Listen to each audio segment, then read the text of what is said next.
Un saludo a todos los que nos ven y nos escuchan Desde la Red con Dios. Y el día de hoy tenemos a una invitada súper especial de Ayuda a la Iglesia que Sufre o Ayuda a la Iglesia Necesitada, nuestra amiga Julieta Pendini. Julieta, gracias por estar con nosotros. Ay, pues muy contenta de estar con ustedes. Muchas gracias a todos y todas. Pues estoy muy contenta de tener a Julieta. Realmente creo que Ayuda a la Iglesia que Sufre ha empezado a tener ya en México una gran representación. Julieta, cuéntanos, ¿qué estás desempeñando ahorita en México para Ayuda a la Iglesia que Sufre?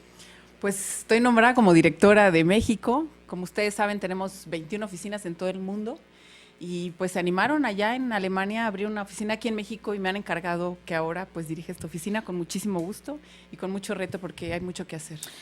Julieta, ¿cómo fue tu vida antes de tener este encargo, esta misión de Ayuda a la Iglesia que Sufre? ¿Qué hacías antes? Cuéntanos un poquito, o qué hiciste antes. Uf. No me cuentes todo el detalle porque es mucho, pero... Mira, pues soy mamá de 3 hijos, sí, un esposo, y tengo una vida un poco, vida misionera, porque fíjate que fui misionera durante 10 años, muy joven, me fui 10 años de misionera, y ahora les contaré un poco cómo estuvo eso, y luego yo ya regreso a México, y me quedo a trabajar en la misma fundación donde yo estaba trabajando ya en temas más de desarrollo institucional aquí en México. Entonces tengo un poco una carrera pues de estar trabajando siempre con cuestiones sociales, ¿no? Siempre ligada al tema de la pobreza, ¿no? En especial me concentré más en trabajo con indígenas y ahora ya estoy acá en Ayuda a la Iglesia que Sufre. O sea que tiene algo que ver desde luego porque pues nuestros indígenas sufren muchísimo y son parte de nuestra iglesia. Pero ahí, ¿qué hacías? ¿Qué haces con estas comunidades? Cuéntanos un poquito para irnos a la Iglesia que Sufre. Mira, en realidad yo creo que ya 20 años, yo llegué muy chica, estaba yo estudié con los misioneros del Espíritu Santo, les ofrecí a ellos que me quería ir de voluntaria unos 6 meses, no hubo donde me colocaran, y conocí a los jesuitas, y entonces los jesuitas me invitaron a trabajar al norte de Veracruz en un albergue, a dirigir un albergue indígena donde se juntaban a estudiar, porque en esas zonas no hay dónde estudiar ni qué hacer. Y entonces empecé a dirigir el albergue y después me metí más en la montaña a trabajar con mujeres, en el tema de mujeres, salud, desarrollo comunitario, con una organización que tienen los jesuitas que se llama Fomento Cultural y Educativo. Sí. Y entonces ahí duré 10 años. Curiosamente mi esposo también llegó a trabajar ahí, pues ahí nos conocimos y nos casamos. Lo cual se me hace maravilloso porque… Sí, es así como un sueño, yo pensé que iba a quedar de misionera ahí en las montañas y pues conocí a mi esposo y nos quedamos juntos trabajando allá. Sin embargo, pues tuve a mis 2 primeras hijas y cuando mis hijas ya tuvieron cierta edad, nosotros vivíamos de comunidad en comunidad, trabajando con la gente, no solo en el tema que yo trabajaba, se trabajaban temas pastorales, de evangelización, se trabajaban temas de la tierra, de defensa de la tierra, de desarrollo de proyectos, pues para estar con las comunidades que son zonas muy pobres. Yo caminábamos 7, 8 horas, no había lugar, te cruzas los ríos como si fueras ¿como Tarzán? Como Tarzán. Yo cargaba a mi hija, me encomendaba a Dios y decía que no se vaya a caer la liana, ¿no? Que nos ponían para poder cruzar. Y así fue mi vida durante mucho tiempo hasta que mi hija creció un poco y la niña tenía que ir a la escuela. Ya venía en camino la otra chiquita. Y entonces decidimos mi esposo y yo que nos regresaríamos a México. Yo soy de aquí de la Ciudad de México. Y cuando nos regresamos aquí a México, continué trabajando para la organización más en temas de conseguir financiamiento para los proyectos y pues ligada siempre con la gente con necesidad. Definitivamente cuando uno tiene ese espíritu y estás sensibilizado al dolor del otro, ya no puedes salir de esto. No se puede salir. ¿Y cómo te ligas a la Iglesia que Sufre? ¿Qué fue lo que pasó? ¿Cómo conociste la labor que hace la Iglesia que Sufre? ¿Lo conociste previamente o no? Simplemente, ¿qué pasó? Cuéntanos mejor. Mira, yo realmente no estaba ligada con la fundación. Hace 1 año y medio viene Matilde a ver terrenos para poder poner la oficina aquí en México. Y pues un poco por el trabajo que yo desarrollé y que he desarrollado durante muchos años, ya más en el tema de desarrollo institucional, de fortalecimiento de las instituciones de la sociedad civil, me contacta Matilde para preguntarme cómo le hacían.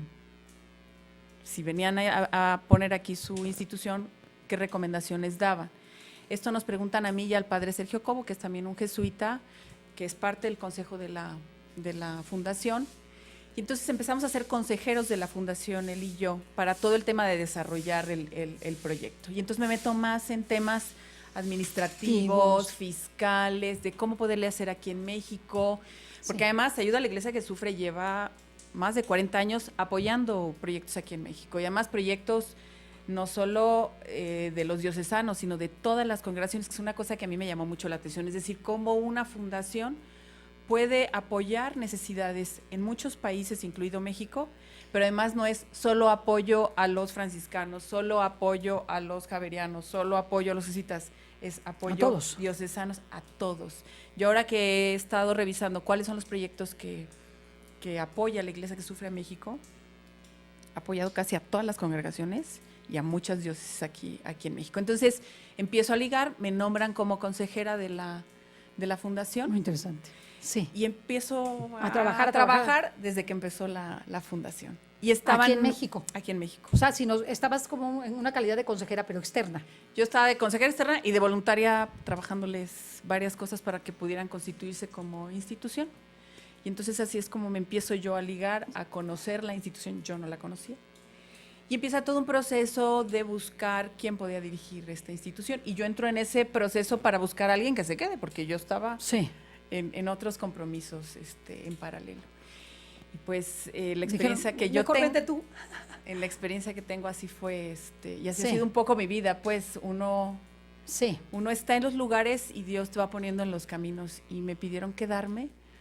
Fue un poco difícil porque yo llevaba 20 años trabajando en la institución para la cual yo trabajaba, y pues fue un trabajo de discernimiento y de tal vez pensar que era momento de enfocar las fuerzas e impulsar otros proyectos, y decidí quedarme en la fundación como directora. Y lo cual se me hace buenísimo, porque tú tienes una experiencia previa que puede ayudar muchísimo, porque sabes lo que sucede en el campo de batalla, ¿no? O sea, aunque estabas más orientado a lo social que a lo pastoral. Exacto. Y ahora la Iglesia que Sufre, por lo menos que yo comprendo, es más pastoral que solamente social. Es un pastoral, ¿no?, que desemboca en lo social. Así al final tú estás buscando pelear por la dignidad de la gente, por respetar su derecho a la libertad religiosa, y además una cosa hermosa que es poder unir a la gente en oración en todos los lugares del mundo, para poder transmitir esperanza a la gente, no solo la que está en Asia, sino la que está en África y también la que está en México. Yo sí creo que uno de los retos que tenemos, o por lo menos yo así me lo imagino ahora, es no solo mirar a los cristianos perseguidos en Asia, no solo mirar a nuestra gente que está en África en persecución también, sino también mirar a los mexicanos en cómo estamos ahora, en qué necesidad estamos pasando, para poder unir y hacer un puente. Claro. Como mundo, ¿no? Como una iglesia universal. Porque es algo que se va a necesitar en todos los países. Me queda muy claro que la iglesia sufre en todos los países, y porque es algo universal. Pero te quiero preguntar, ¿cómo coordinas tu trabajo en la iglesia que sufre actualmente, tu labor, que es una especie de misión, pero aunque sea en el Distrito Federal? Uno piensa que el misionero siempre tiene que ser en la selva, pero también es ser misionero aquí en el Distrito Federal, para toda la República. ¿Cómo lo coordinas con tu labor de mamá, de esposa? ¿Cómo le haces? Porque es difícil. Sí, yo que no tengo ni esposo ni nada. Es muy complicado. Tengo 3 hijos y el más chiquito tiene 6 años.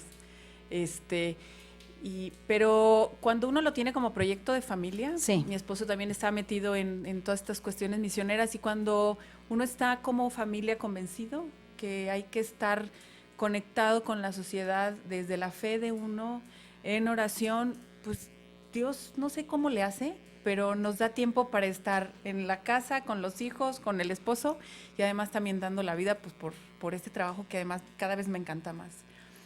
Hay una cosa central que nosotros tenemos, que es la parte de la promoción. Sí. Y la promoción es la parte central y nuestro sentido de ser. ¿Por qué? Porque me parece que una de las misiones que tenemos es dar a conocer lo que está pasando. ¿Quiénes somos? Pero no es quién es la iglesia que sufre, sino qué es lo que está pasando en el mundo, cómo nos liga este sufrimiento que hay en el mundo aquí con México. De repente me parece que los mexicanos somos un poco ensimismados en lo que está pasando aquí. Y se nos olvida lo demás. Nos cuesta un poquito trabajo mirar. Hace un mes tuve la fortuna de estar en Cuba, y tuve la fortuna de estar en Cuba. Fui a dar unos talleres, fui a apoyar ahí a la gente y me quedé verdaderamente conmovida. Ayuda a la Iglesia que Sufre tiene proyecto en Cuba. Cuba es un país bien complicado. Y muy sufrido. Muy sufrido. Y aun cuando la iglesia ya se abrió un cierto camino, todavía la cosa no está la tienen muy ganada. Controlada. Tú no puedes hablar. No están ganados, ¿verdad? Tú no puedes decir nada, porque el día que salgas te dicen en la salida, señora, usted dijo esto, la vimos aquí, habló contra de nosotros, si quiere volver a regresar tiene que tener cuidado con esto, ¿no? Con datos que ha pasado concretos. ¿Te lo dicen? Ah, sí, sí. Se me hace dificilísimo. Sí, me contaba uno de los sacerdotes de allá que estuve con ellos, que tuvieron la experiencia de que le manda a su provincial por correo decir, pues aquí la cosa está muy difícil, etcétera. Y le mandan un correo de Cuba, como si fuera su provincial, diciendo lo que dices es una mentira. O sea, le hackearon el correo para contestarle a él. Y cuando sale, le dicen, si usted quiere volver a entrar, tendrá que tener cuidado con lo que está diciendo. Esa es la libertad que hay en Cuba. Y así, pues nos lo narraba el padre en China, un poco discreto, porque si no... No, el padre que nos habló de la experiencia en China, pues ¿lo nos recuerda? Le preguntamos Tiene uno que ir leyendo, ¿verdad? Le dio la vuelta y le dio la vuelta a él. Realmente, pues, y lo comprendemos. Lo comprendemos porque, pues, es una situación delicadísima y está en juego la vida. Exacto. O sea, no solamente es que ya no vuelvas a entrar o no se vuelvas a entrar, sino que ahí te maten. Dime una cosa, ¿cómo realizas tu labor con la parte espiritual? Es decir, ¿qué haces espiritualmente para todas aquellas personas que nos ven y nos escuchan, que quieren realizar una labor así? ¿Qué te supone espiritualmente a ti? Bueno, yo creo que espiritualmente uno siempre tiene que estar en oración con Dios y pidiéndole que esté a todo momento con uno, ¿no? Porque la vida es un poco complicada, ¿no? Y esta sociedad que va como muy acelerada. Así es. Si uno no tiene los espacios para pensar, para tener gente al lado, yo algo que les comentaba ahora que estuvimos en la misa, si uno no tiene su familia detrás soportándolo, si uno no se vincula con la gente. Para que ore por uno. Para que ore por uno, no nada más uno orar por los demás. Así es. Uno tiene que tener como un corazón abierto para poder ser fortalecido. Si no, cuando uno está en contacto con mucho dolor, con mucha dificultad y no estás fuerte, no puedes seguir adelante. No, arrecia la tentación y el enemigo está listo para tragarse al que se deje. Exacto. O el que le baje un poquito a la guardia. Y esto te supone tiempo. Es decir, cuando se hace una labor para Dios, y lo digo porque aquí lo hacemos, se supone darle un tiempo a Dios, que es indispensable, porque sin Él no es posible que salga a la luz, no es posible que sepamos por dónde. Entonces, en esa búsqueda de ese tiempo, ¿a qué horas, por ejemplo, asistes a la misa? ¿A qué horas haces oración? Cuéntanos un poquito eso, para que la gente se anime y se dé cuenta que toda labor implica una entrega, implica una oración, un sacrificio. Pues yo tengo la fortuna de ser una mujer muy activa, sí, muy organizada, y entonces por disciplina trato de poder establecer todo en todo mi día, sí, momento para estar con mis hijos, momentos para hablar con Dios, momentos para hacer ejercicio, sí, momentos para trabajar. Y pues yo creo que el diálogo con Dios constante para mí ha sido como muy, muy importante, porque si no me vuelvo loca, pues. Es decir, no se puede. No se puede, ¿no? Creo que tengo la fortuna de trabajar y siempre he trabajado en lo que he querido. Sí. Y entonces el trabajo no es un trabajo, sino es mi vida, es mi proyecto. Y desde ahí es como yo me vinculo con Dios. En este trayecto que has estado ya trabajando para la iglesia que sufre, ¿qué te ha comunicado Dios dentro de todo esto? ¿Ha habido alguna experiencia especial que tú puedas decir? Hubo un momento en que sí sentí su presencia, sentí a través de un hermano, de una lectura, de algo que me decía exactamente lo que quería, porque yo creo que para aceptar esto tuviste que haberlo puesto en tu oración. ¿Qué fue lo que ocurrió o qué es lo que ocurre en ese diálogo? ¿Dónde es donde más te ha impactado Dios? Fíjate que me parece muy buena tu pregunta, porque yo siempre he estado muy metida en lo social, sí, vinculada a Dios, pero creo que hoy Dios me pide vincularme más con Él y hablar más con Él.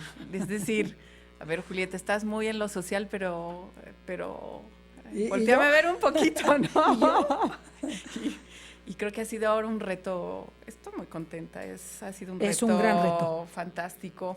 Y te digo algo, he conocido a gente maravillosa Así es. en este transcurso de 3 meses que ha sido, yo les digo, ha sido como entrar en un huracán. Sí, es un O sea, huracán. como Patricia, ¿no?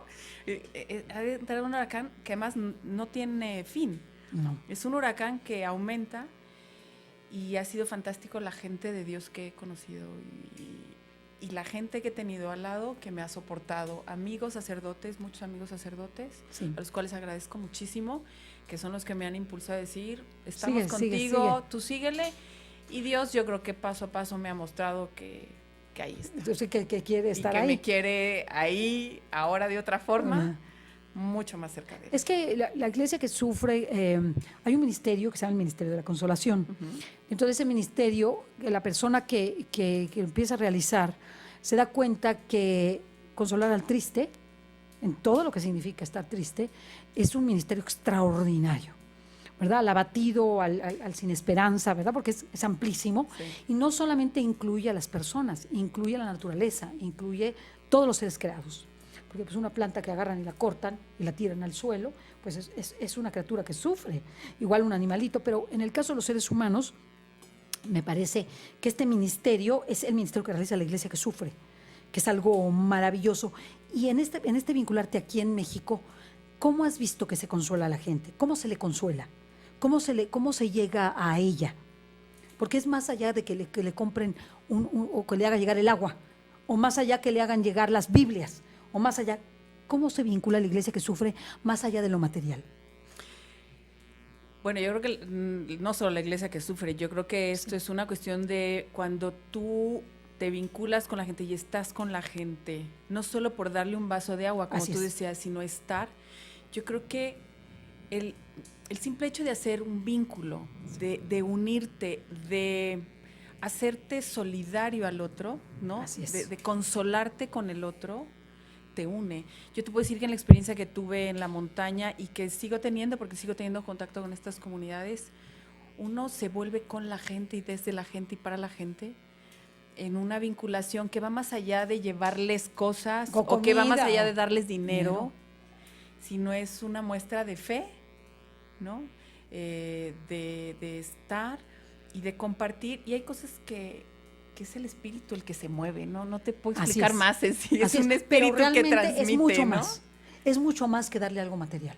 Sin duda. O sea, los recursos son importantes, es muy importante que les llegue el agua o que les tengan la iglesia o que tengan las Biblias. Una palabra de esperanza, por ejemplo, creo que eso es mucho más. ¿no? O sea, tú ves a la gente y verdaderamente te vuelves amigo, te vuelves alguien cercano. O sea, y eso es lo que importa. Exacto. O sea, que tú ya no eres el mismo porque esa persona te importa. Esa persona la necesitas y te necesita. Aunque no la veas, aunque la veas poco, pero sabes que cuentas con ella. Sí. Y yo creo que es algo muy importante. ¿Qué proyectos se están realizando en México o cuál es lo que sigue? ¿Qué es lo que sigue ahorita en la iglesia que sufre en México? Mira, para nosotros ahorita lo más importante, que es lo que te decía al principio, es el tema de la promoción. Es decir, nuestro público, pues principalmente son la gente católica primero y después, pues todo aquel que quiera unirse al proyecto, pero queremos informar a la gente y entonces eso está implicando que nosotros empecemos a tener contacto con todas las parroquias en la Ciudad de México, pero no nada más en la ciudad. Queremos movernos a Querétaro, a Guadalajara, a Puebla, a Hidalgo, a todo el país. Ir con los párrocos, ir con las comunidades católicas, estar informando qué es lo que sucede, estar en contacto con los obispos, hacer sincronía, hacer una iglesia universal, de manera que con la información y con movimientos de oración podamos hacer un cambio. Sí. Eso no significa que solo tengamos que mirar lo que está pasando fuera de México, sino también tenemos que hacer un puente de lo que está pasando aquí dentro, ¿no? Y es por eso que ahora en nuestro diálogo no hablamos solo de Asia, no solo hablamos de África, también estamos hablando de lo que está sucediendo aquí en México, de la falta de libertad religiosa, de la persecución. Ahora salió un artículo muy interesante del tema de los migrantes como perseguidos, ¿no? Que es un tema que nos toca a diario, a todos. Y entonces nuestra mayor intención es esa, tocar los corazones, hacer promoción y hacer conciencia de lo que está y también ayudar a México.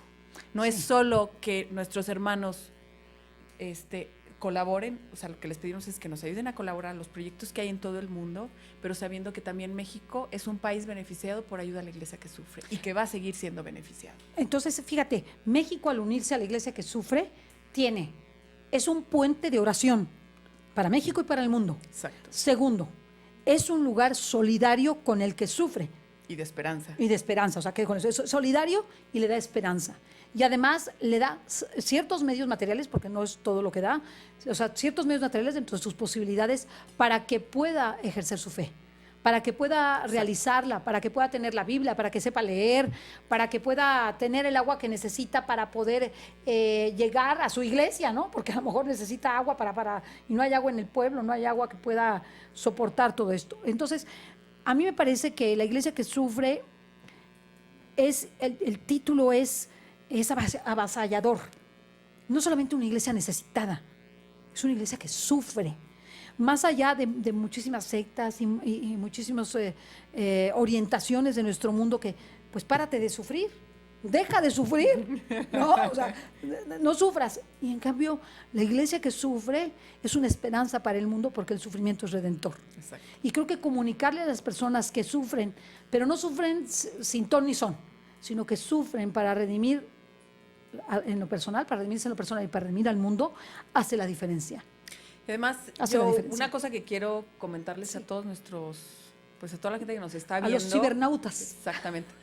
Y yo creo que lo importante es, yo creo que hoy Dios nos pone en el camino para que donde estemos y donde nos haya puesto, por la razón que nos haya puesto, como misioneros, como empresarios, como catequistas, como madres de familia, como padres, en el lugar donde nos haya tocado estar, ahí es donde nos está pidiendo que nos comprometamos, ahí es donde nos pide que oremos, ahí es donde nos pide que actuemos y que no nos quedemos parados, que nos informemos y si no lo hacemos así, pues nos paralizamos, ¿no?